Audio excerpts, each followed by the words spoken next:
Welcome back dear student. स्वागत है आपका ई लेक्चर सीरीज SHRM। आज जो हमने टॉपिक लिया है वो है आपका measuring the human resource cost. कि जो हमने लास्ट लेक्चर में ह्यूमन रिसोर्स अकाउंटिंग पढ़ा था उसके अंदर हमने ये पढ़ा था कि जो ह्यूमन रिसोर्स होते हैं उनके रिलेटेड इन्फॉर्मेशन रखना और उसको इंटरेस्टेड पार्टी को प्रोवाइड कराना ह्यूमन रिसोर्स अकाउंटिंग का क्या है, ऑब्जेक्ट है। उसके साथ ही हमने आपको ये भी बोला था कि जब ह्यूमन रिसोर्स अकाउंटिंग आप करते हैं तो उस ह्यूमन रिसोर्स अकाउंटिंग के अंदर हम ये देखते हैं कि जो ह्यूमन रिसोर्स है उसकी कॉस्ट क्या है। कि जो ह्यूमन रिसोर्स यदि आपकी स्किल्ड है तो उसको ज़्यादा पे मिलनी चाहिए, अनस्किल्ड है तो कम पे मिलनी चाहिए, आपका सेम स्किल्ड है तो एवरेज पे मिलनी चाहिए। तो हमें ह्यूमन रिसोर्स की कॉस्ट को मेज़र कैसे करना है कि किस ह्यूमन रिसोर्स की पे कितनी होनी चाहिए। यदि हमने सपोज़ मान लीजिए कोई स्किल्ड एम्प्लॉई है और उसकी पे हमने एवरेज या सेम स्किल्ड के बराबर रखी हुई है तो कहीं ना कहीं उसको पे कम मिल रही है। और दूसरी तरफ हम देखें कि यदि कोई एम्प्लॉई है वो अनस्किल्ड है और उसकी पे हमने स्किल्ड एम्प्लॉई के बराबर रखी हुई है तो उसको पे ज़्यादा मिल रही है। तो ऐसी सिचुएशन में क्या होगा कि जो बंदा ज़्यादा काम कर रहा है वो डीमोटिवेट होगा, वो अच्छे से काम नहीं करेगा। तो कहीं ना कहीं उसको मोटिवेट करने की ज़रूरत होती है। तो ह्यूमन रिसोर्स की जो कॉस्ट है उसको मेज़र करना एक बहुत ज़रूरी हो जाता है, क्योंकि उसकी कॉस्ट मेज़र करने के बाद ही आप उसका राइट इवैल्यूएशन करते हो और उस राइट इवैल्यूएशन के बाद उसको आप राइट रेम्यूनरेट भी करते हो। तो इसलिए हम यहाँ पे क्या पढ़ेंगे, ह्यूमन रिसोर्स अकाउंटिंग के अंदर ही जो नेक्स्ट टॉपिक है वो क्या है, मेजरिंग ह्यूमन रिसोर्स कॉस्ट। तो यहाँ पे देखें तो there are several method suggested for valuation of human resource. पहला क्या है आपका, कॉस्ट अप्रोच। इसके अंदर हिस्टोरिकल कॉस्ट है, आपका रिप्लेसमेंट कॉस्ट है, स्टैंडर्ड कॉस्ट है, प्रेजेंट वैल्यू है, आपका करंट परचेज पावर मेथड है, अपॉर्चुनिटी कॉस्ट है, इकोनॉमिक वैल्यू अप्रोच है, ठीक है ना। और इसके अंदर भी हम देखें तो मेजरमेंट ऑफ इंडिविजुअल वैल्यू है, आपका मेजरमेंट ऑफ ग्रुप वैल्यू है। तो ये जो आपके डिफरेंट मेथड्स हैं इन सब के अंदर हम कैसे मेजर करते हैं ह्यूमन रिसोर्स की कॉस्ट को, उसको हम यहाँ पे समझते हैं। देखो सबसे पहले हम शुरुआत करते हैं हिस्टोरिकल कॉस्ट मेथड से। हिस्टोरिकल कॉस्ट मेथड जैसा कि नेम से क्लियर है, human resource are valued at the unexpired portion for of the cost of recruiting, training, development of employ. This is a very simple and meets the test of traditional principle of accounting. It simply involves an extension of the concept of proper matching of cost and revenue. However, this cannot be fulfill the requirement of the developing a system of HRA based on systematic valuation of internal as well as external human resource, which may improve the quality and utility of accounting reports from the view point of rational decision making. ये जो आपका historical cost method है वो यही बता रहा है कि हम क्या करेंगे, हम रिक्रूटमेंट की, ट्रेनिंग की, डेवलपमेंट की जो भी कॉस्ट आती है एम्प्लॉय की उसको हम क्या करेंगे, कैलकुलेट करेंगे। फिर उस कॉस्ट को हम मैच करेंगे रेवेन्यू से और वहाँ पे हम ये देखेंगे कि जो आपका रेवेन्यू है वो कॉस्ट से ज़्यादा है या फिर नहीं है। तो ये आपका एक ट्रेडिशनल मेथड है जिसको हम हिस्टोरिकल कॉस्ट मेथड भी बोलते हैं। सेकंड जो मेथड है उसका नाम है रिप्लेसमेंट कॉस्ट मेथड। जैसा कि नेम से क्लियर है कि जब हम एग्जिस्टिंग पर्सनल को एग्जिस्टिंग ऑर्गेनाइजेशन कंडीशन में किसी दूसरे पर्सनल से क्या करते हैं, रिप्लेस करते हैं, तो वहाँ पे रिप्लेसमेंट कॉस्ट मेथड लगता है। This requires an estimation of the cost of replacing the existing personnel under existing organisational condition. Rensis Likert has suggested determination of the value of total human organization on the basis of the assumption that you want to create a similar organization from scratch and then estimate the cost required for this purpose. This serve as the basis of valuation of human resource from time to time। कि जो आपका replacement cost method है उसके अंदर आप उन condition, उन situation के अंदर एग्जिस्टिंग पर्सनल का क्या कर सकते हो, रिप्लेस की कॉस्ट दे सकते हो, ठीक है ना।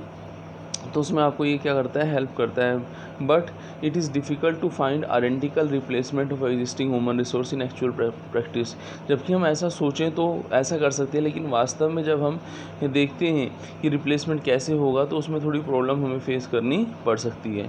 The determination of such a value will be affected by subjective consideration to a marked extent and therefore the value will differ widely from person to person.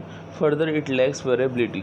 कि होता क्या है कि जो हम बात करेंगे कि जब हम वैल्यू हमें नहीं मिलती है कहीं ना कहीं, ह्यूमन रिसोर्स की सही वैल्यू हम एक्चुअल वैल्यू एवेलुएट नहीं कर पाते, तो ये प्रॉब्लम क्रिएट करने लगता है रिप्लेसमेंट कॉस्ट मेथड। रिप्लेसमेंट और हिस्टोरिकल कॉस्ट मेथड के बाद हम पढ़ रहे हैं standard cost method. Standard cost method क्या है? To avoid complication of calculation under the replacement cost, standard cost of recruiting, hiring, training, developing per grade of employee are developed. Standard cost for all human beings are treated as the value of human resources for accounting purpose. Besides providing easy implementation, the variance produced should be analyzed and would form a useful basis for control. कि हम क्या करेंगे, हम जो standard और actual जब हम standard देखते हैं हिस्टोरिकल के अंदर और जब हम रिप्लेसमेंट के अंदर एक्चुअल देखते हैं, तो उन दोनों में कुछ ना कुछ क्या आता है, वेरिएंस आता है। उस वेरिएंस को हम क्या करते हैं, हम उस वेरिएंस को स्टैंडर्ड के अंदर क्या करते हैं, कैलकुलेट करते हैं, और हम इस तरीके से कुछ स्टेप्स इम्प्लीमेंट करते हैं जो हमें हेल्प करती हैं और उस वेरिएंस को एनालाइज करने में, उस वेरिएंस को क्या करने में, कंट्रोल करने में। इसलिए इसको हम क्या बोलते हैं, स्टैंडर्ड कॉस्ट मेथड बोलते हैं। नेक्स्ट आता है प्रेजेंट वैल्यू मेथड। आपने इससे पहले जो भी मेथड पढ़ा, चाहे वो स्टैंडर्ड कॉस्ट हो, चाहे वो आपका रिप्लेसमेंट कॉस्ट हो, चाहे वो हिस्टोरिकल कॉस्ट है, किसी में भी प्रेजेंट वैल्यू की बात नहीं की गई। तो ये जो प्रेजेंट वैल्यू मेथड है, ये किसकी बात करता है, एट प्रेजेंट जो वैल्यू है ह्यूमन रिसोर्स की, ह्यूमन रिसोर्स कंपनी की अर्निंग कैपेसिटी में कितना हेल्प कर रहा है, तो उसको हम इसकी हेल्प से क्या कर सकते हैं, कैलकुलेट कर सकते हैं। The present value of human resource would represent the discounted value of the estimated net contribution of personnel to the earning of the company. This basis of valuation is quite complicated. It requires use of assumption regarding probable stay of the employee with the firm at the different stage of their services. तो present value methods के अंदर आप present value को calculate करते हो। फिर आता है करंट परचेज पावर मेथड। जैसे कि परचेज पावर आप जानते ही, परचेज पावर की हम बात करते हैं, मनी की, हम इसमें इंडेक्स वगैरह को यूज़ करते थे, आपने पहले भी पढ़ा था। तो यहाँ पे हम ये देखते हैं कि जो पहले वाले मेथड हैं उसमें किसी में भी, चाहे वो हिस्टोरिकल कॉस्ट मेथड हो, चाहे वो आपका रिप्लेसमेंट मेथड हो, तो वहाँ पे हमने परचेज पावर की बात नहीं की। Under this method the historical cost of investment in human resource is converted into current purchasing power of money with the help of index number. कि जो आपकी हिस्टोरिकल कॉस्ट है उसको आप करंट परचेजिंग पावर में कैसे कन्वर्ट करते हो, किसकी हेल्प से, इंडेक्स की हेल्प से करते हो। ठीक है ना। जो आपका स्टैंडर्ड कॉस्ट मेथड है, the current purchasing power method है also suffer from such drawback of replacement cost except the they simplier in calculation. ये जो हैं, जो पुराने मेथड्स थे और ये जो मेथड हैं, सिंपल माने जाते हैं कैलकुलेशन के लिए। तो जो आपका परचेज पावर मेथड है उसमें इस तरीके से हम किसकी हेल्प से, इंडेक्स की हेल्प से हम current purchasing power of money को कैलकुलेट करते हैं। नेक्स्ट आता है अपॉर्चुनिटी कॉस्ट मेथड। अपॉर्चुनिटी आपको पता ही है कि जो हमने अल्टरनेट छोड़ा है उसकी कॉस्ट क्या कहलाती है, वो क्या कहलाती है, बोलो, अपॉर्चुनिटी कॉस्ट कहलाती है। तो इसकी यदि हम बात करें, under this method the value of people और employee in his or her alternatives used is determine. The value is taken on the basis of for estimating the value of human resource employed by the organization. If the employee can be hired easily externally, there is no opportunity cost from them. To determine the opportunity cost, the competing bidding method is used.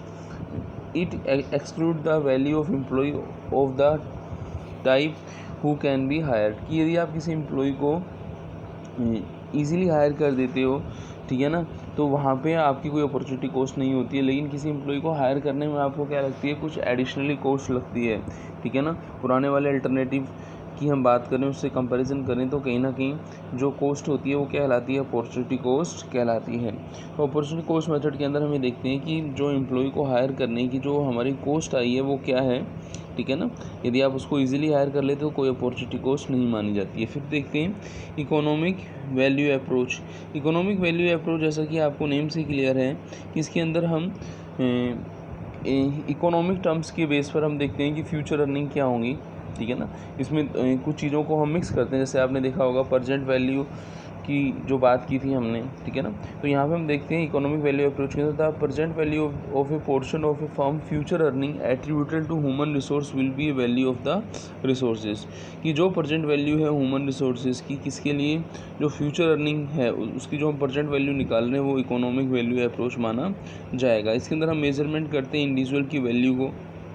The method for calculating the economic value of individual may be classified into monetary and non-monetary method, या monetary non-monetary के अंदर रखेंगे।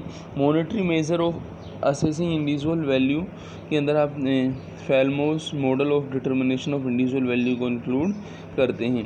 Non monetary की बात करें तो non monetary measure of assessing individual value, the non monetary method for assessing the economic value of human resource also measure the human resource but not in a monetary term. इसमें non monetary methods के अंदर हम क्या क्या चीज़ें लेते हैं, जैसे आप देखें स्किल या कैपेबिलिटी ऑफ इन्वेंट्री है, परफॉर्मेंस इवेल्युएशन है, असेसमेंट ऑफ पोटेंशियल है, एटीट्यूड मेजरमेंट है। तो ये क्या कहलाते हैं आपके, वो लोग नॉन मॉनेटरी कहलाते हैं, ठीक है ना। अब ये जो नॉन मॉनेटरी की हम बात करते हैं मेजरमेंट ऑफ इंडिविजुअल वैल्यू, ऐसे ही मेजरमेंट ऑफ ग्रुप वैल्यू के लिए भी कुछ मेथड्स यूज में लेते हैं, जिसके अंदर हम करंट ग्रुप जो है ऑर्गेनाइजेशन के जो ग्रुप हैं उनको हम डिफरेंट मेथड के अंदर कैलकुलेट करते हैं।